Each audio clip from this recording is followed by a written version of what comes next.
Hey everybody, and welcome to the Intentional Harmony Podcast. This podcast is for musicians looking to jumpstart their career, inspire others, and get motivated to make the life of your dream. I don't care if you've been playing music for 5 years or 20 years. If you want a career in music, then what the heck are you waiting for? And let me clarify when I say career. This podcast is not just for musicians who want to make it big. This is for the musician who wants to play part-time, the brand new artist who just needs a little push in the right direction, the artist who does want to make it their full-time gig, and even the artist who's still figuring it out, because really, aren't we all? Whatever your dream and vision may be, this podcast will be here for you. I'm your host, Katie Warren, and I am so excited that you decided to listen today. My goal with each episode is that you explore deeper thoughts, build confidence to make your dream a reality, and give you practical tools and ideas that you can apply to real-life situations. Hey everybody, thanks for tuning in today to Intentional Harmony. We are going to talk about social media, and I'm going to focus less on content creation and scheduling and all of that, and really just dive into the different platforms. Now, we all generally tend to gravitate towards what we're comfortable with. There are some really popular ones out there that you just need to be on. But I kind of want to dig into the different types of social platforms. There's actually 6 different types of them out there, and help you kind of navigate which ones you should be using, because really it depends on your fan base and the target that you're trying to hit. You could be on the wrong social platform, and if you're wondering why you're just not getting the attention and the engagement like you had hoped, maybe this will help you really dig into why that is. Sure, it could be content. Sure, it could be, not posting at the right times or whatever, but it really very well could be the type of platform that you're using to reach your fans. Before we get started, I just want to throw out some crazy statistics. 42% of the world population, so that's 3.2 billion people, are on social media. So plenty of people for you to reach and to get your music out in front of. Not sure if you knew, but there are over 210 social media sites. Granted, some of those are very specific to certain countries, but if you're not a huge fan of the social media platforms that you're using right now, there are plenty of sites to change it up. And a lot of those sites out of the 210 are really niche, so it may be interesting to explore and see what fits your niche of listeners. There could be a platform that is like right up your fans' alley, and you could get a lot of interaction by using it. Let's dive into the platform types. So the first type is social networking, and I think a lot of people assume that social media just falls into the social networking category, but it's all about user interaction. So the best example is Facebook. The nice thing is Facebook's been around forever, so everyone's really familiar with it. The con is that the algorithm's always changing, and right now the algorithm is prioritizing friends and family content over business and advertising and sales. And because you're a musician trying to advertise and get your stuff out there, you fall into that business category. So it's going to be really hard to generate engagement from an audience and get the reach that you really need on this platform, unless you're putting a good amount of money towards it. The next platform type is photo sharing. So I'm sure you guys can guess the two that fall into this category: Instagram and Pinterest. And Instagram's personally my favorite, just because I'm a very visual person, and I love Pinterest too. I spend way too many hours on Pinterest. So the good things about these is that it's very visual and it really boosts your awareness. Instagram is like a magazine cover, right? Your feed is polished, the pictures are really nice, and then you have the ephemeral content, which is like your Instagram stories that disappear after 24 hours, where you can really connect with people and get personal. The interesting thing about Instagram is that it's the second most engaged network besides Facebook. It actually gets 4 times more interaction. So people are really going to interact with you on this platform, which I think is why a lot of people tend to gravitate towards this now.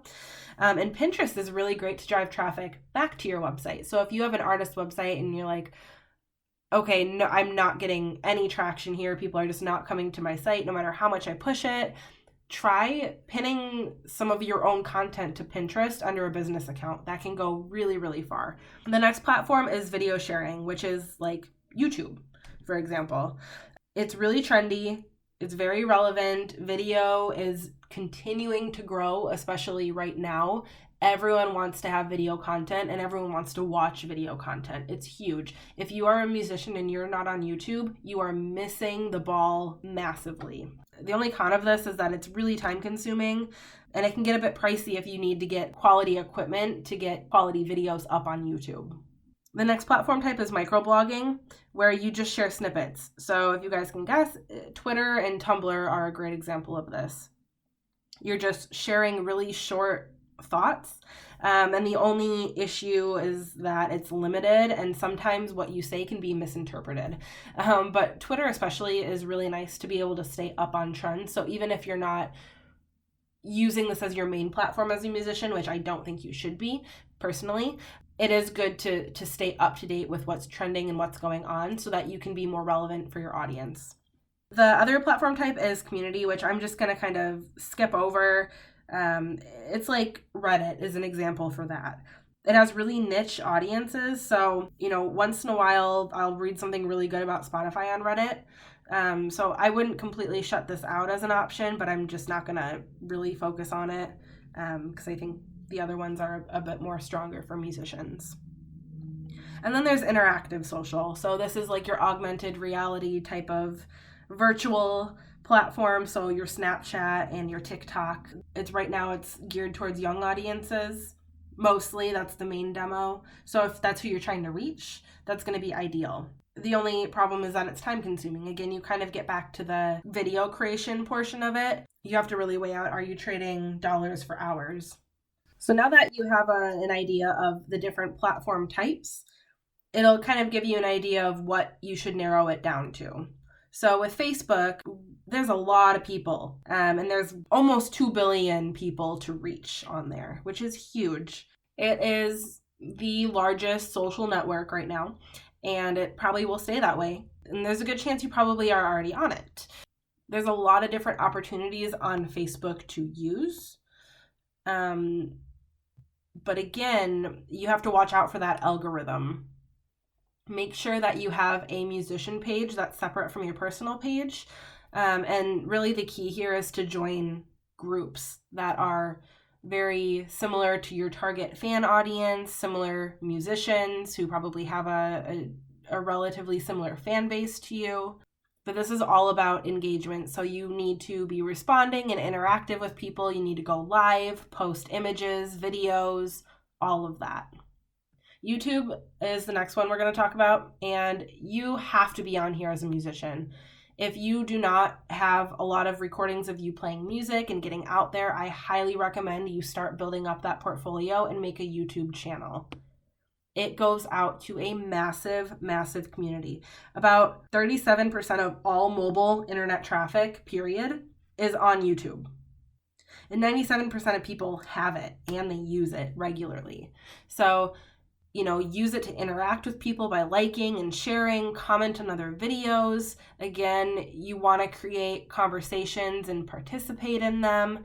But really, just having a regular flow of content that's quality, whether it's actually doing original songs or covers or some type of like teaching and DIY or lessons on YouTube, the more consistent, the better it's going to be for you. There's more than 2 billion search queries per day on Twitter. A lot of people use it. About 23% of the population are on Twitter. And there's over 5 million tweets per day. So there's things happening, right? But again, you're very limited on what you can post. So if you can piggyback onto those trending topics and you can get topics to trend yourself, that's huge. So it may be a really great secondary option for you. It's still the third biggest social platform. So while it may not be your main one, it is something to consider. Now let's talk about Instagram. You can cross-post to Facebook and Twitter. It's convenient, but you are limited. So you can have a link in your profile, but you can't link your posts. And that can be really hard to get people to go back to your artist's website or Bandcamp or wherever you want to send them. But with that said, it does have really good engagement. So it actually is, people are 4 times more likely to interact with your posts on Instagram than on Facebook. So it's a really great way to connect with your fans. There's 500 million users a day. It's the second most engaged network other than Facebook. And people spend a long time on Instagram compared to the other social networks. So, there are a lot of pros to it, but just keep in mind that it's not the best when you're trying to drive website traffic and promoting your music directly. It's still really good to build your brand, increase your exposure, build the awareness, and engage with people. We didn't touch on Bandcamp, but I do kind of just want to touch on it a little bit here. People can still follow you and share on their social networks, and they can even embed your music into their sites. So I would at least be in that space. It allows you to control the pricing of your music and everything too. So I wouldn't put it off to the side. I would still be on there. Just make sure you're publishing your music consistently across all of the networks, including Bandcamp. SoundCloud is another one I didn't touch on as far as the types of social platforms, but you really should be on there too, at least just, having your music up. Just create reminders if it's not your main platform. Just get notifications when people like and share and interact with your music. But your music should be on that platform. Bloggers tend to review your music easier too if it is on SoundCloud, so just keep that in mind if you do want the blogging exposure as well. I want to touch on Pinterest as well. So there are a lot of people on Pinterest. Now, granted, the demographic is almost primarily women. I would say only 16% are men on this platform, so keep that in mind. But 98% of the people try the ideas that they see on Pinterest. So if you're really into blogging or you're really into like DIY songwriting or whatever, get your stuff on Pinterest. People are going to interact, they're going to share it with other people, they're going to try it, and this is a really, really, really great way to drive traffic back to your own website. Snapchat's good. Again, it's more popular with the younger crowd, but that doesn't mean that there's not an older demographic on it. People generally spend about 20 to 30 minutes per day on Snapchat total, so it's a good group of audience to reach for a decent period of time.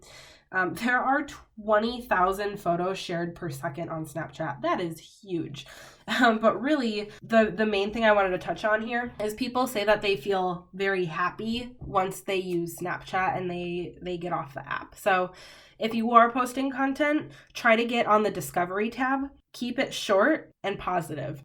TikTok is another one for the younger audience, but people spend almost as much time on TikTok as they do on Instagram. It's got a really high engagement rate of 29%.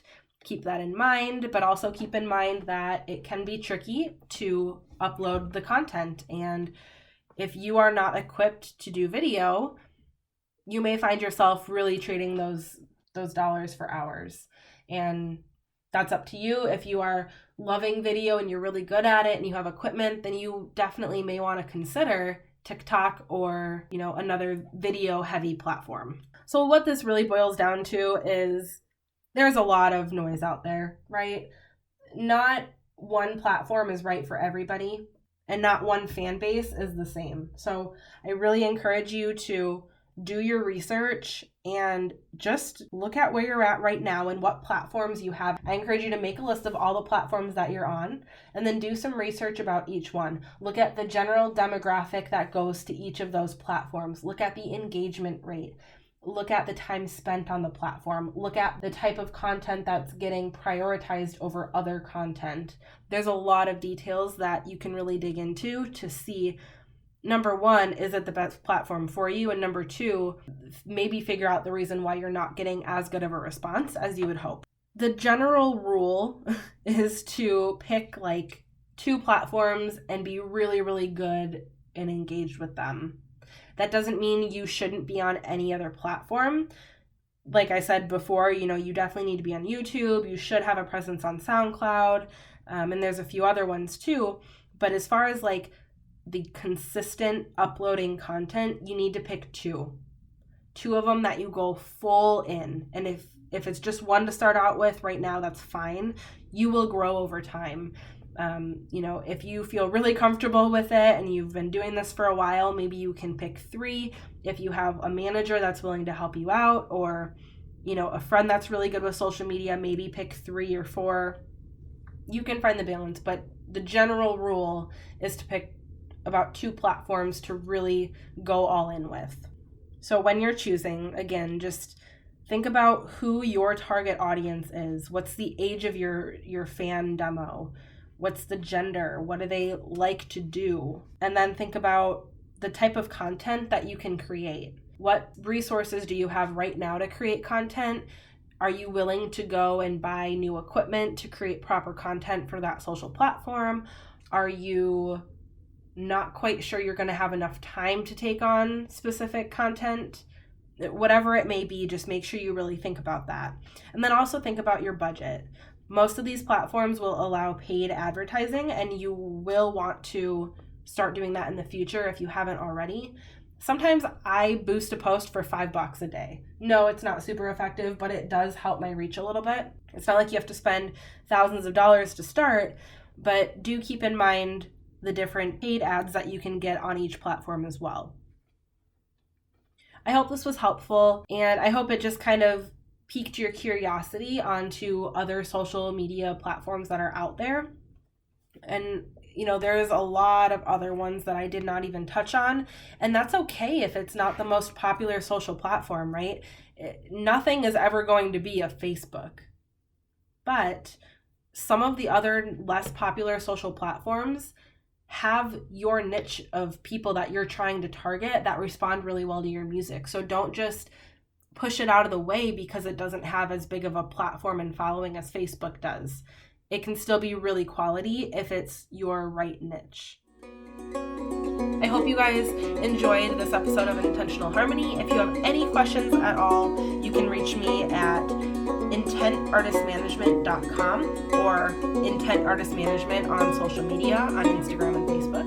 Feel free to direct message me with comments, questions, concerns, or of course, if you want to be featured in a podcast episode. I hope you guys have a great day, and we'll see you next time on Intentional Harmony.